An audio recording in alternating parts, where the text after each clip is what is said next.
Assalamualaikum warahmatullahi wabarakatuh. Selamat malam.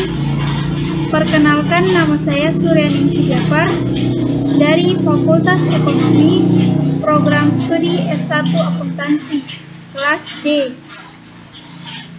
Di sini saya akan mempresentasikan materi statistika ekonomi. Tema presentasi saya kali ini yaitu tentang definisi statistika, jenis-jenis statistika, serta distribusi frekuensi.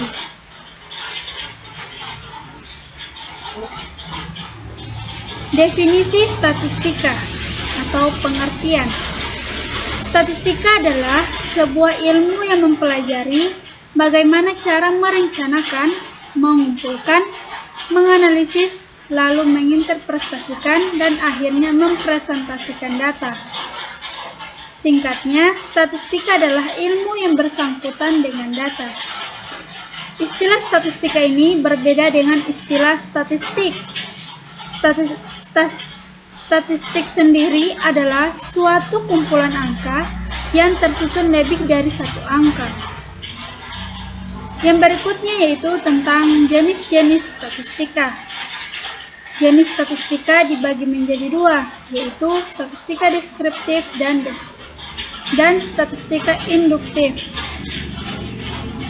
Statistika deskriptif adalah yang digunakan untuk menganalisis data dengan cara mendeskripsikan atau menggambarkan data yang telah dikumpulkan sebagaimana adanya tanpa bermaksud membuat kesimpulan yang berlaku untuk umum atau generalisasi. Statistika deskriptif sendiri mempelajari tentang penyajian data, ukuran pemusatan, ukuran penyebaran, angka indeks, serta deret berkala dan peramalan. Yang kedua yaitu jenis statistika induktif. Statistika induktif adalah teknik yang digunakan untuk menganalisis data sampel dan hasilnya diberlakukan untuk populasi. Di dalam statistika induktif terdapat dua statistika, yaitu statistika parametrik dan non-parametrik. Statistika induktif sendiri mempelajari tentang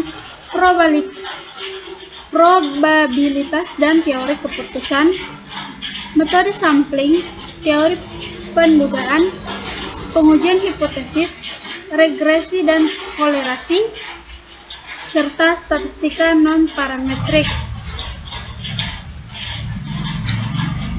Yang terakhir yaitu tentang presentasi saya, yaitu tentang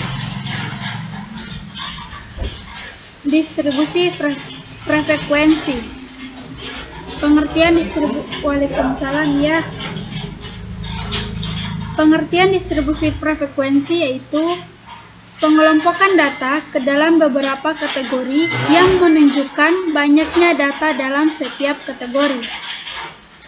Setiap data tidak dapat dimasukkan ke dalam dua atau lebih kategori, jadi hanya satu kategori. Tujuan dari distribusi frekuensi ini yaitu untuk mengatur data mentah atau yang belum dikelompokkan ke bentuk yang lebih rapi dan tanpa mengurangi inti informasi yang ada. Berikutnya yaitu keuntungan distribusi frekuensi. Jadi keuntungan pembuatan distribusi frekuensi itu menurut saya ada tiga, yaitu akan bisa melihat nilai terbesar dan nilai terkecilnya. Yang kedua, terlihat letak konsentrat data. Yang ketiga itu data lebih terlihat rapi dan siap untuk digunakan. Yang berikut yaitu langkah-langkah dalam menyusun tabel distribusi frekuensi. Yang pertama yaitu mengurutkan data, biasanya diurutkan dari nilai yang paling kecil. Tujuannya agar range data diketahui dan mempermudah perhitungan frekuensi tiap kelas. Yang kedua itu menentukan rentang atau jangkauan. Range sendiri yaitu nilai maksimum dikurang nilai minimum. Yang ketiga itu menentukan banyak kelas yang diinginkan.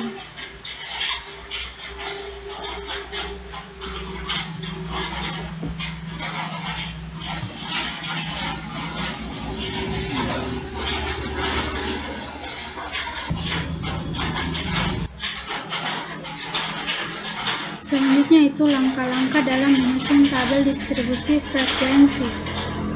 Urutan yang pertama itu urutan data biasanya diurutkan dari nilai yang paling kecil. Tujuannya agar range data diketahui dan mempermudah perhitungan frekuensi tiap kelas. Yang kedua itu menentukan range atau rentang atau jangkauan. Rentang sama dengan nilai maksimum kurang minimum. Yang ketiga itu tentukan banyak kelas yang diinginkan. Jangan terlalu banyak atau sedikit, berkisar antara 5 dan 20, tergantung dari banyak dan sebesar datanya. Yang keempat itu aturan Stuges. Banyaknya kelas sama dengan 1 tambah 3,3 log n, di mana n adalah banyaknya data.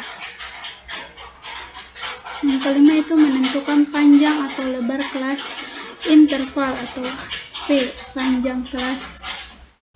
P sama dengan rentang atau banyak kelas. Yang keenam itu menentukan nilai ujung bawah kelas interval pertama.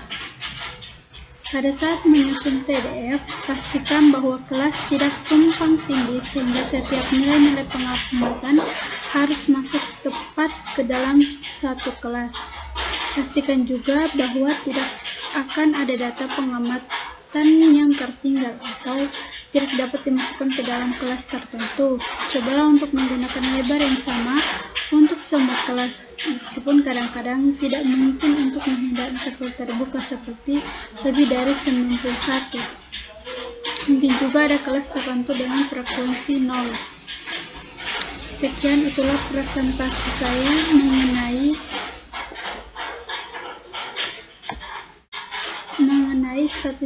definisi statistika, jenis-jenis statistika, dan frekuensi. Sekian dari saya. Apabila ada salah-salah kata mohon dimaafkan. Wabillahi taufiq wal hidayah. Wassalamualaikum warahmatullahi wabarakatuh.